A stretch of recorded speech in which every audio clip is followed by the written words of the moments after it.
All right, well, welcome back to The Notice. My name is TJ Houske, Chief Executive Officer here at OTAVA, and excited to spend some time with you today. Obviously, we've been putting out a series of updates really over the last 2 years that are connected directly to many of the major industry changes, namely Broadcom and their partner program. Recently released, as in today, um, Broadcom published a deeper dive into what they called their transition and M&A FAQ for the VCSP partner program. So what we decided to do today is just kind of treat this conversational in nature, kind of go through this guide together. I've had an opportunity to go through this, discuss this both with peers, Broadcom, and some others, and hopefully it just gives a little bit of clarity around what has been delivered. Certainly, I've been spending a tremendous amount of time over the last several months with CEOs at other companies, peers that are what are referred to as the departed or the unauthorized partner list versus those that are on the authorized list. Going through this and just really having a conversation about what does this transition actually look like long term, and how do we address the short term, needs relative to the November 1st date for putting ourselves or any partner in a position to be compliant with the new program structure. And then what does it look like potentially in March of 2027 as we get to that then state, for what the new program looks like. So the combination of those calls, meetings, the visit to VM Explore, we've been able to pull together what we feel is a relatively comprehensive understanding to date of where this is and what potentially comes next for you. And so we recognize first and foremost, this is a lot. This is a lot coming at everybody, including OTAVA. And so we're all looking to navigate this one together. But our hope and our message has been since day one, we aim to be a partner to partners. And we have been that for the better part of 10 years to our channel partners. But also going forward in this new design for destination clouds in the Broadcom program, Tava wants to be one of those partners that can really stand out and help. So let's start from the beginning. First question is, where can I find information about the future strategy for VMware cloud service providers? And this was one of the pieces of feedback that we gave to Broadcom was, hey, we're going to drive everybody, and you are driving everybody to the Broadcom portal, whether they're authorized or currently no longer authorized, but still have access until contract expiration. But we want to make sure that the data is up to date, right? And so they've committed that would be provided. And so the news bulletins releases, including this FAQ document, would come out through the partner portal. So that's important. I think separate, there was a recent blog post called Broadcom's Focused Strategy for VMware Cloud Service Providers that was published by Amar Mohammed earlier this week, that is on Broadcom News. And that is a really great article to review and connect the dots between the FAQs and that publication of what's what and how to navigate the transition that is old to new. Okay. The next question is, what is happening to the VCSP white label model? Well, if you recall, in October of 2023, Broadcom announced the changes that introduced the Broadcom Advantage program, then introducing white label as an option in that new program amongst the registered partners, be it, Pinnacle, Premier, or Standard Registered. And they have now announced that outside of the European Economic Area, that program will be completely wound down or sunsetted effective October 31st, 2025. I've spent a great amount of time with telephone calls on this one where folks have asked, like, hey, can we continue in the new world that is the new program, marketing in the white label format? And the direct answer is no. We'll talk about that here a little bit later in the transition guide. But that's really what white label was allowing for is subtenant, rebranding to their own private labels. That is something that is also changed in this go forward program.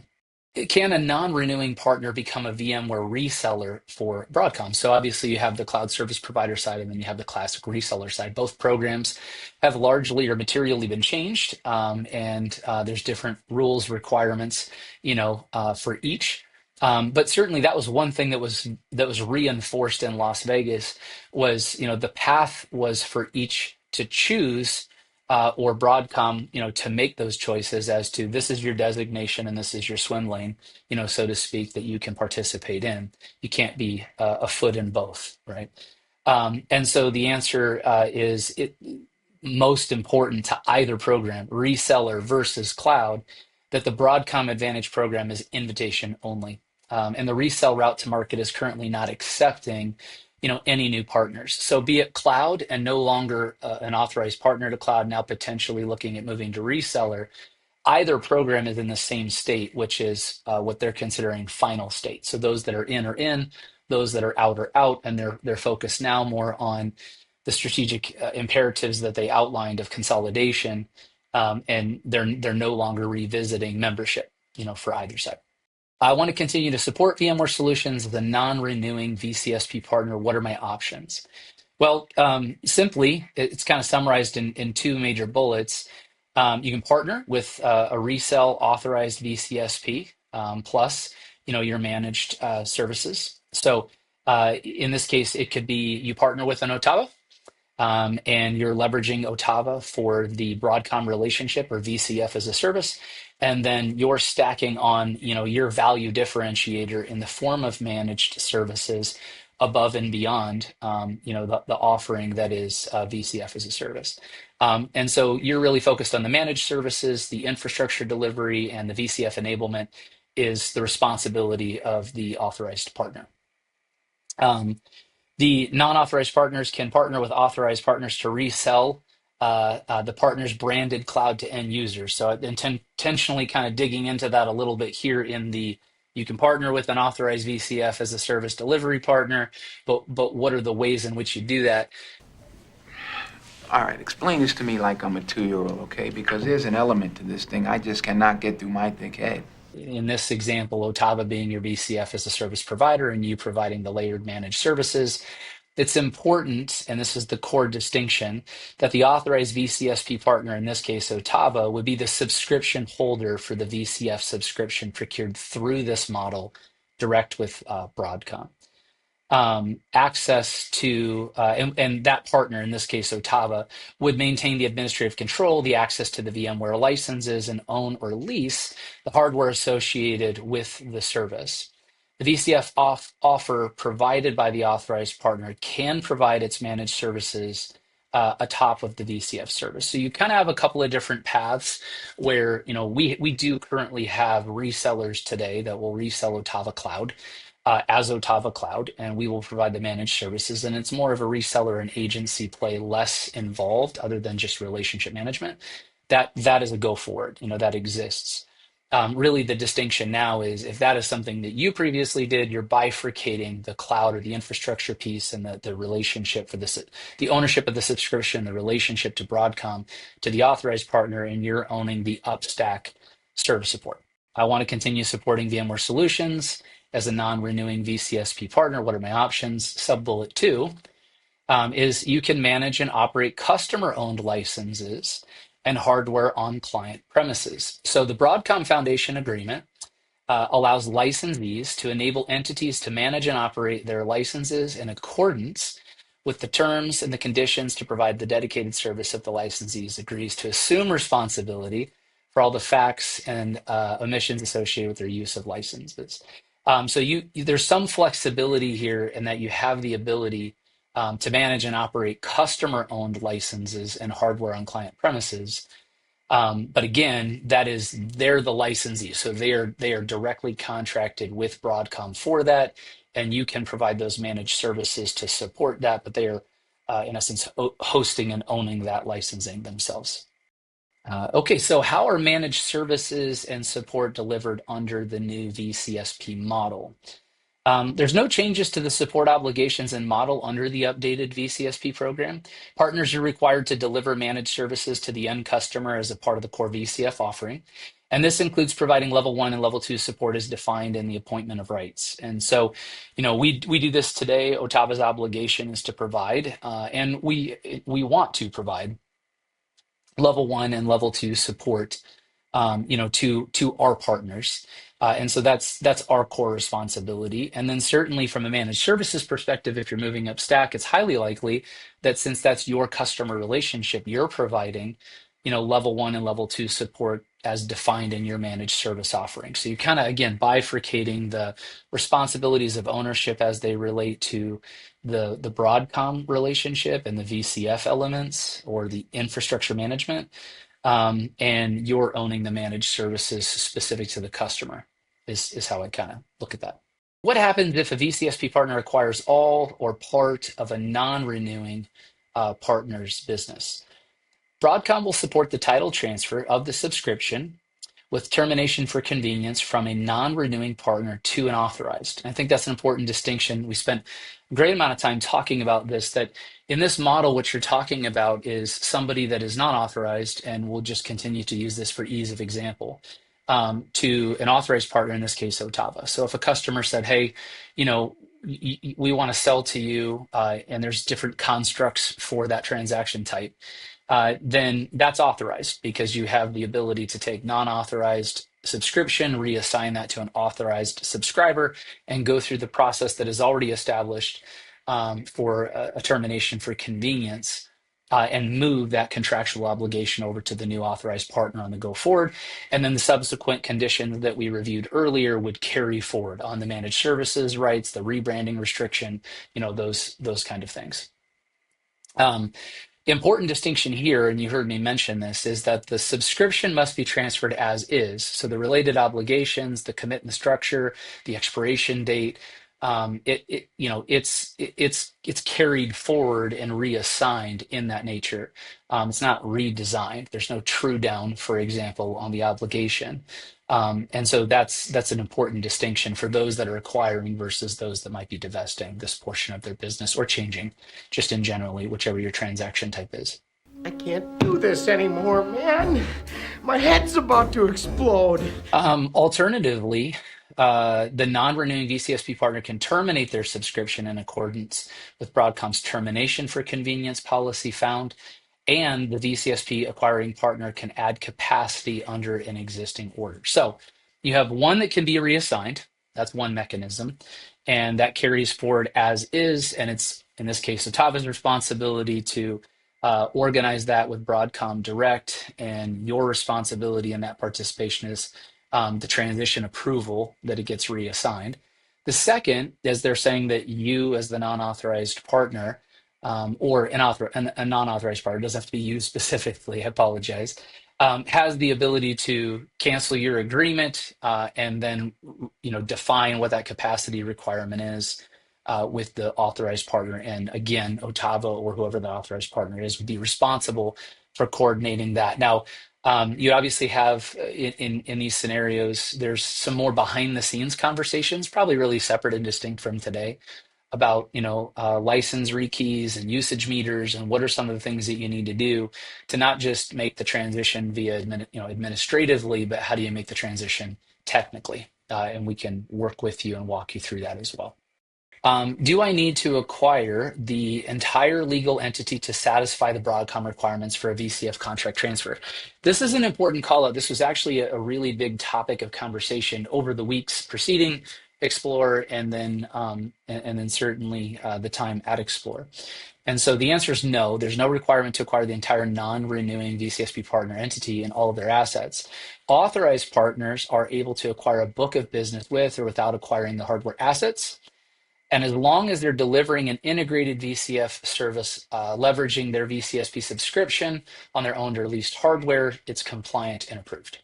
Could a US provider form an EU affiliate, obtaining VCSP partner there, participation there, and then serve US customers remotely? The direct answer: partners are authorized to participate in the activities in the authorized territory listed in their appointment of rights.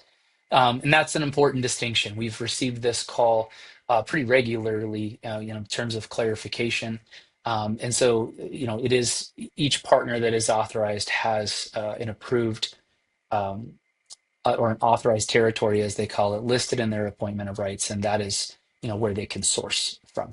Will Broadcom publish the list of authorized partners? Authorized VCSP partners can be found on the Broadcom partner portal. Now, this came at a request. Actually, I shared this when I was out there that we recognize from a privacy perspective and even appropriateness, distributing those that are no longer a part of the program is very different than distributing those that continue forward. Mostly because folks are looking for, who do I reach out to? How do I get clarification around questions? And then how do I start to evaluate who I might want to partner with on a go forward basis? And so I'm thankful that Broadcom has provided that so that you are aware of the, we'll call it 100 partners worldwide, who's in the program and what territories are they in, so that you can start to do outreach and start to have those strategic conversations. A question again is Broadcom accepting new VCSPs into the program? As we mentioned before, no. It is invitation only, and the current VCSP route to market is closed to new invitations on both reseller and VCSP. Sometimes I'll start a sentence, and I don't even know where it's going. I just hope I find it along the way, like an improv conversation. Improvisation. Okay, this next section starts to transition into licensing and service continuity. And I think that's important. One of the things, we've been talking about for weeks, in fact, now it would be a couple of months, is, okay, we're talking about the compliance requirement related to the new obligations that we all have to fulfill, whether you're on the authorized or the unauthorized part. But at the end of the day, this still has a customer impact. And so what does that look like from a service continuity perspective? So what happens to my existing licenses on November 1st, 2025? Now, the distinction of that date was previously called out that was the milestone date, that if you're transacting new Broadcom business in your pipeline, that and you are no longer an authorized partner, you would need to have a contract vehicle and a partnership in place with an authorized partner to conduct that business on a go-forward basis, okay? So what happens to my existing licenses on November 1st, 2025? The keyword is existing licenses. There's no change to existing license commitments on November 1st. The order end date remains the same, and you may continue to support existing customers and add capacity to your existing aggregate or customer orders. As a non-renewing VCSP partner, you are able to create new orders or renew existing orders. So again, that's a lot, right? But ultimately, this is no change from what was previously communicated.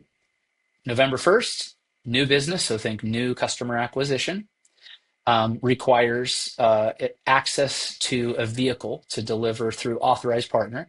And so that can be OTAVA or anybody else out there that you see fit.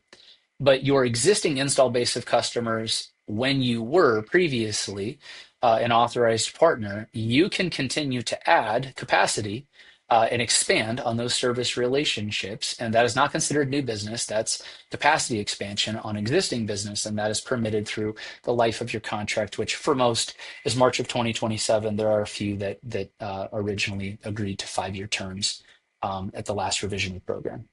How do I facilitate the transfer of an active VCSP subscription to an authorized partner? Your partner business manager or CCM, think Insight or Arrow, SHI, may contact VCSP sales support for instructions and require details needed to facilitate the transfer. And so that's a fancy way of saying reach out to your assigned Broadcom account executive or resource team, and they can help you with that. And we've been in a lot of conversations on this for partners that have already reached out to us and said that they're looking to partner with us. And so we're in the throes of that. And I can confirm for you, they're being very helpful, very responsive. It's not an easy process for any of us, certainly even for them on the inside. But they are engaged in that process.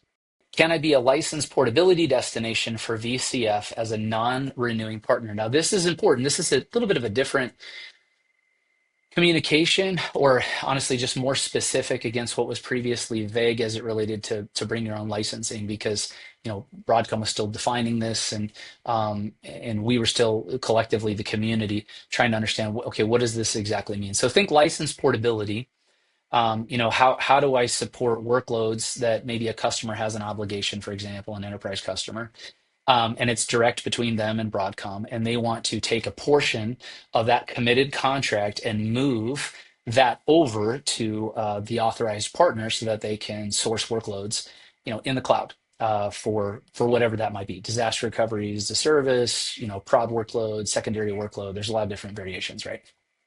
Well, this has now been clarified that if you're a non-authorized partner, the licensees are only permitted to port VCF subscriptions to certified cloud services, those that are in the program. So only services from authorized VCSP and Metal as service partners can become certified cloud services to support license portability. And it looks like here they made a note, updated details can be found on around November 1st in the VCF specific product documentation, which is hyperlinked. And we'll make sure that whether it's you visit otava.com and want to download this artifact, or we'll be distributing a blog post with it along with this video, or for our customers, we've distributed this via email. You'll be able to have access to this FAQ separate from also being able to go to Broadcom, to collect it. So you can click on these hyperlinks and dig a little bit deeper into this overall. Can I acquire VMware licenses through a VMware reseller or a VAO partner to provide cloud or managed services to customers? The answer is no. Broadcom Foundation agreement prohibits all license types from being used to provide hosted services to unaffiliated third parties. So in essence, the distinction here is they're saying there's no workaround, right? The path to be able to service customers and add your value relative to managed services in the cloud delivery format would be to go through the authorized partner. The authorized partner is responsible for the licensing relationship. You're responsible for the managed services, and collectively as a team of two entities, you provide a full stack solution to the customer. If a non-renewing VCSP partner chooses to exit their existing commitment prior to the end of their order term, what options are available? Non-renewing have the option to work with an authorized partner through a strategic partnership to establish the transfer of existing licenses, as we mentioned earlier. The direction is contact the program office if you're pursuing this option so that they can support the license transfer. And if a partner chooses to terminate an existing order prior to the contract end, Broadcom's termination for convenience policy is linked in the document and outlined as to what your requirements are and how to facilitate that through it. Can non-renewing VCSP partners become resellers of VCF subscriptions and simultaneously offer managed hosting on those subscriptions? Non-renewing CSPs can resell the branded VCF service offering from an authorized VCSP partner. So think OTAVA for purposes of consistency in our example. And then you can deliver your own managed services at the top of the VCF service. There's no other vehicle authorized for you to do it that way. My license contract has monthly billing terms. Can I reduce my core commitment prior to the end of my contract term? The answer is no. There's no turn down.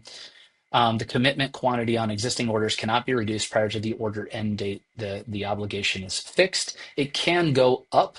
For those in the authorized program, there will be the go forward requirement to commit cores. The duration has been is likely listed as quarterly, as we've kind of talked about it in several meetings. But we have given some feedback as to the challenges with that and where it might be helpful for customers to have it more regular than that. But it is a commitment process, not a month-to-month process. They're starting to transition, and not an overage process, starting to transition that into just commitment, very similar to the enterprise journey in Broadcom. Can I shift to a bring your own licensing model? Yes, if you're an authorized VCSP partner, you have the option of license portability, being a license portability destination, so that customers can move workloads in and out of those destination clouds. And then there's a specific certification process. It's linked in the document. If you're authorized, feel free to click on that, dig in. If you're non-authorized, then you would not be participating in that. Outside of, if you're reselling the VCF as a service, then you're eligible to provide the managed services on those workloads, but the hosting itself is going to the authorized partner of your choice that you're partnering with. Can an authorized partner use a lease agreement to declare hardware ownership? The short answer is yes. A hardware lease does qualify as ownership for the licensing and compliance. And will Broadcom offer an early order renewal to authorized partners? Existing committed orders can be renewed beginning 12 months prior to the order end date. So that's 12 months prior to the March 27 date. But as of right now, we're still a little bit outside of that window. So we've been asking for more clarification on that. I expect them to release more as they get into the next fiscal year coming up in November and the first quarter of 2026. Will Broadcom move existing orders to a monthly billing schedule? No. Annual and upfront payments are the two billing options available for VCSP orders. You may recall previously, and many did, that you could start your journey in a month-to-month format as opposed, to a prepaid format that is transitioning. And then I mentioned earlier that the usage format or overages has been replaced with commitments, dedicated commitments to those cores, which are measured currently on a quarterly in arrears basis. All right, this next section starts to transition to non-renewing VCSP partners and kind of summarizes out those details here. Can a non-renewing partner rebrand? We've answered this question. Nope. You'll be in partnership with the VCF as a service provider. Will Broadcom support the transfer of the licenses to an authorized partner? Partners can continue to support their customers under the existing orders through the order end date. Alternatively, should non-renewing partners choose, subscriptions can be transferred. So nothing new in this section that we haven't previously discussed. Can non-renewing partners transfer subscriptions orders to a non-Broadcom partner who acquires our company or book of business during the wind down period? The answer is no. Again, just the distinction is transfer of services of any kind must go from unauthorized to authorized. It can't go from unauthorized to unauthorized. That's the break point.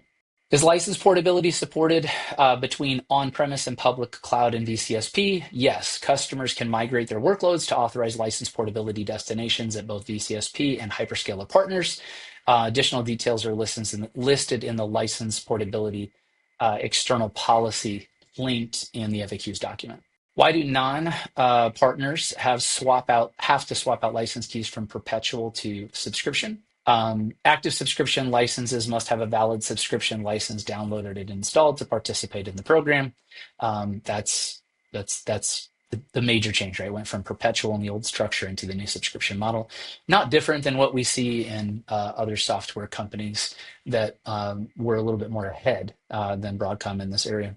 As a non-renewing partner, can I continue to deliver existing services? Yes, you can continue to provide your managed services to customers deployed under VCF licenses to the end date of the license order term, and then certainly you can participate on a go-forward basis underneath your new partnership with the VCF, authorized VCF as a service partner. Can a non-renewing VCSP partner rent hosts with licensing from an authorized partner and sub-hosts their own customers, provider of a provider model? So think similar to white label or rebranding. The answer is no.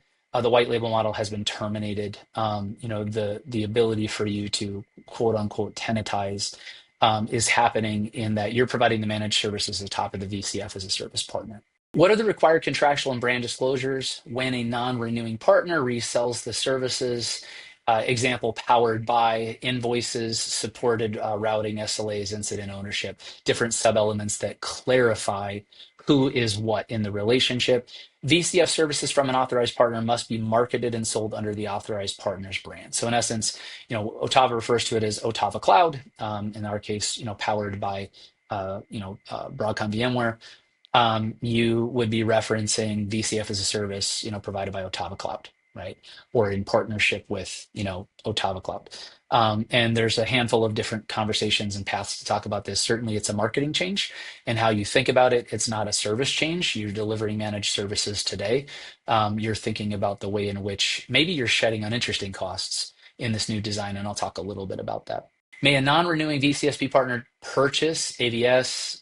So think AWS, Azure, Google, OVS, and resell it as their own VMware cloud. What is the latest program update regarding Broadcom's partnerships with Microsoft, Google Cloud, Oracle, and AWS? As of the new Broadcom fiscal year 2026, Broadcom will transform its hypervisor go-to-market strategy to a license portability only operating model. Linked in it is the VMware Cloud Foundation Cloud on Your Terms blog for details. I interpret that through meetings and time and reading through the conversations, that they're moving from, again, a reseller model to destination clouds. And this is really for better control over the licensing and the relationship ownership, not to remove flexibility and versatility for the customer. So enterprise customer can contract, take the cores, carve that apart, and move licensing of their choice to authorized destination clouds, be it public or be it private, but it's in the name of that customer, and their obligation is between them and Broadcom. And then can a non-renewing VCSP partner have an authorized partner acquire their customers, but the non-renewing partner remains the primary point of contact for the service and delivery organization with a revenue sharing agreement in place? Yes, regardless of the primary point of contact to the end customer or the subtenant in this two-layer design, if the authorized VCSP acquires the licenses associated with the non-renewing VCSP partner, the licenses must be deployed on the hardware owned or leased by the authorized partner, but otherwise all other service relationship can be carried forward under the current structure. And then will there be any transition or grace period for hardware ownership transfer? And the answer is no, not currently. There's not currently established a grace period for hardware ownership transfer. It is immediate, and the milestone date is 11/1. Again, targeted towards new transactions, but for those that choose to participate in migrating the entirety of their relationship, their commitment, over to the authorized partner. All right. Well, thank you, and I hope again the purpose of this video, and I know that marketing will have some fun with it and carve it apart, is there's a lot of news going on. There's a lot of misinformation, and not necessarily intentionally. It's just there's a lot of partial pieces of data floating around. And so I'm thankful for the comprehensive FAQ. This was actually at a request that I and others had delivered in a closed door session in Las Vegas. And so I'm grateful that this has gone out, and I'm hoping it adds clarity in a season where there's a lot of questions. And OTAVA has been committed for a very long time, and then certainly since the advent of the first version of this program, to be a partner of partners. We were very early adopters and saw material growth in white label and the legacy programs underneath the new Advantage program. And so people have asked me, like, well, why are you in the program? And, my direct answer is, I think we do a great job. Just the facts, ma'am. I mean, we have, similar to you. I hope that you're equally proud of your people, and I'm proud of our teams. And we have an incredible body of resources that are certified and educated with long-standing relationships in Broadcom. We like this space, and we appreciate the value of the platform and what it offers, and we still see strength in it. And so that's why we're here, and that's why we continue to carry forward with it. Our hope is that in a market where there's so much noise and so many questions, while it's complex, it doesn't have to be complicated. And so our goal here is to be helpful and to try to facilitate an easy transition, whether it's now or over the course of time, into this new designed model. And I think, the last comment, and I've had this conversation again several times, so much that I can't recount it, is the platform itself, the technology and what's available has been something that many have been excited, including us, about for a very long time. We recognize that the change as it relates to ownership and leadership is always something that is subjective in how we feel. But certainly when this program change was announced, before we heard the messaging, all of us that were part of that program had a perspective, which was this is going to be a continued go forward offering. And so I hope that that you are encouraged to remember that while you figure out your long-term strategy and what that may or may not look for you, and how you may or may not be using Broadcom in there, that it's still a superior platform. It has great value add, and we hope that we can be a part of your journey if you're looking to continue in any way, shape, or form with the Broadcom relationship. If I can be of help, again, I'm still taking telephone calls and doing meetings and traveling around this topic. I imagine I'll be doing it for a while. So please feel free to reach out. We're looking forward to it. You can click like, subscribe to OTAVA's The Notice, which is our podcast where we try to distribute information across the industry and of this kind. For example, we also invite some guests on there to talk and share industry leadership and news, thought leadership in general. So would love to have you, visit us again. And then you can click, or I said click, you really can't click a QR code, but you can scan a QR code, and you can also collect the information that way and stay in the know. We try to do a good job, whether you're an OTAVA customer or just somebody that wants to use this as a resource site. of providing great information that's relevant for you so that you can get to the answers quicker to the questions that you have. So, well, thanks for hanging out with me. And if you hung out the whole time, God bless you. If you want to come back and watch it in pieces, that's really how we intended this artifact as a living, breathing document for reference in the future. So thank you. Again, my name is TJ Houske, Chief Executive Officer here at OTAVA. As we always like to say, do a decision. So hope you have a really great one, and we'll talk at you soon.